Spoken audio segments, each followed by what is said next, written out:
Welcome to The Last Breakfast. Please enjoy the video. In this video, I will explain how to make sauce with canned tomatoes. Selecting the right canned tomatoes is your first step to a delicious sauce.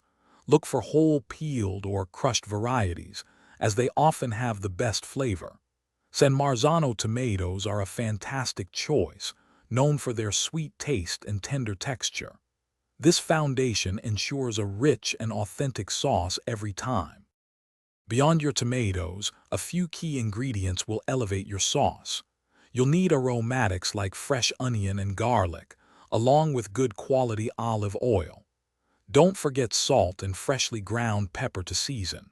For equipment, a sturdy, heavy-bottomed pot is ideal for even cooking, and a wooden spoon will be your best friend for stirring. Hey everyone, quick break.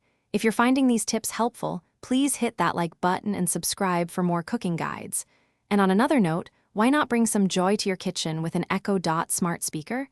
You can play your favorite cooking music or set timers hands-free.